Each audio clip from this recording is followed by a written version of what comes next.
کہ ہمیں اس دنیا میں بھیجنے کے ساتھ اللہ تعالیٰ نے دین بھی بھیجا ہے. اسی لیے زمین پر آنے والے پہلے انسان خود نبی تھے. حضرت آدم علیہ السلام کو اللہ تعالیٰ نے نبی بنایا.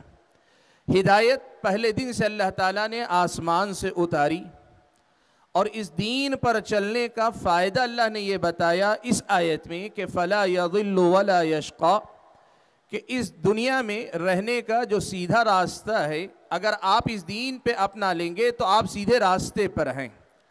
آسمانی ہدایت جو بھیجی گئی ہے اگر آپ اس کی پابندی کر لیتے ہیں تو آپ کے پاس راستہ ہے، سیدھا راستہ ہے، اور آپ اس راستے پہ ہیں تو آپ کبھی بہکنے والے نہیں ہیں، بھٹکنے والے نہیں ہیں. اور اس راستے پر چلتے چلتے موت آ جائے فلا یشقا، تو آدمی انجام کار بدبخت بھی نہیں ہوگا، بدقسمت بھی نہیں ہوگا، انجام بخیر ہوگا. سب اللہ تعالیٰ کی طرف سے خیر ہی خیر لکھا جائے گا.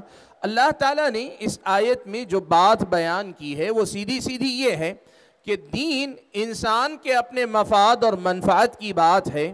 دین اللہ تعالیٰ کی بندگی کا نام ہے، لیکن اس میں اللہ تبارک و تعالیٰ کی اپنی غرض و غایت کا معاملہ نہیں ہے، بلکہ اللہ تعالیٰ کی بندگی بھی بندوں کے مفاد کا معاملہ ہے. اللہ نے فرمایا ان احسنتم احسنتم لانفسکم، اگر تم نے اچھا کیا تو تم اپنے آپ کے لیے اچھا کرتے ہو.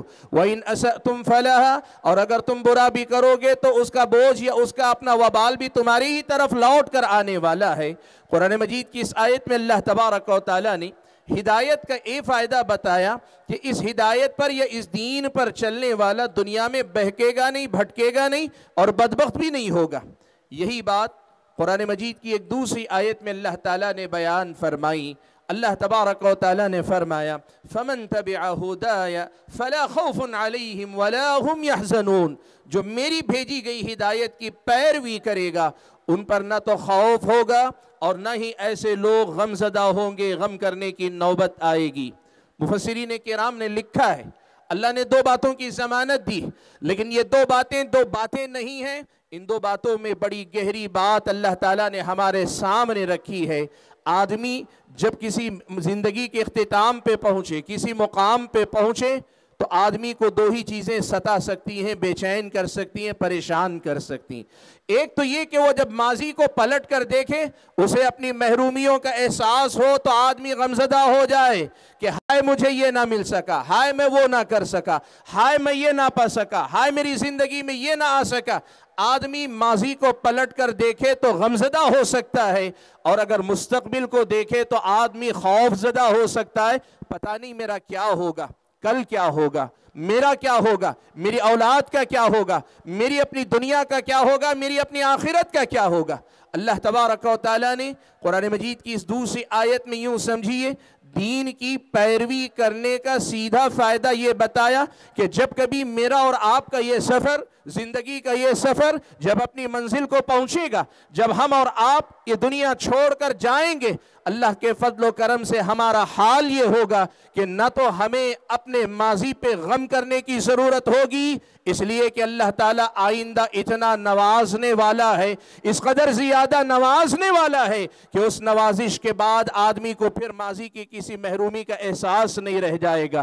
نبی علیہ السلام نے یہ بات بیان فرمائی نا کہ دنیا کا سب سے زیادہ پریشان حال آدمی جس نے زندگی میں کبھی سکون نہ دیکھا ہو، جس نے کبھی آرام نہ دیکھا ہو، زندگی پریشانیوں کا گھر تھی، پریشانیوں سے گھرا ہوا وہ زندگی گزارتا رہا، ایسا انسان روز قیامت آئے گا، اللہ تبارک و تعالی ایک مرتبہ اسے جنت میں غوطہ دے کے نکالے گا، وہ دنیا کے سارے غم بھول جائے گا. اس سے پوچھا جائے گا تم نے کبھی اپنی زندگی میں کوئی غم، کوئی تکلیف دیکھا ہے؟ وہ کہے گا کہ نہیں، مجھے تو لگتا ہے کہ میں نے اپنی زندگی میں کبھی کوئی غم نہیں دیکھا. اس انجام کا اللہ تعالیٰ نے پہلے سے وعدہ کیا ہے.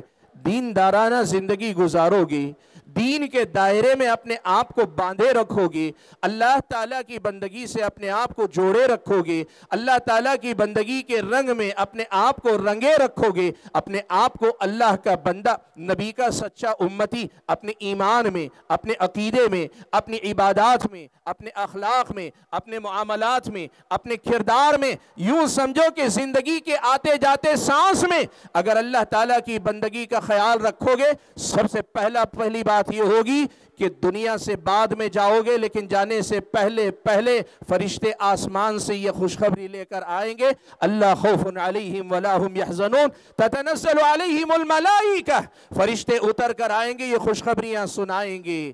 اور ساتھ میں کہا لا خوف علیہم، مستقبل کی بھی ضمانت ہے، مستقبل کی بھی ضمانت ہے، ڈرو نہیں۔ جب تم نے زندگی اللہ کے حوالے کر دی، اللہ تمہارا والی اور مولا ہو گیا۔ تم نے اپنے آپ کو اللہ تعالیٰ کے حوالے کر دیا، اللہ تعالیٰ تمہارا وکیل اور ذمہ دار ہو گیا۔ فَنِعْمَ الْمَوْلَى وَنِعْمَ النَّصِيرُ، وہ کیا ہی بہترین مولا ہے، مالک ہے، اور وہ کیا ہی بہترین مددگار کارساز ہے۔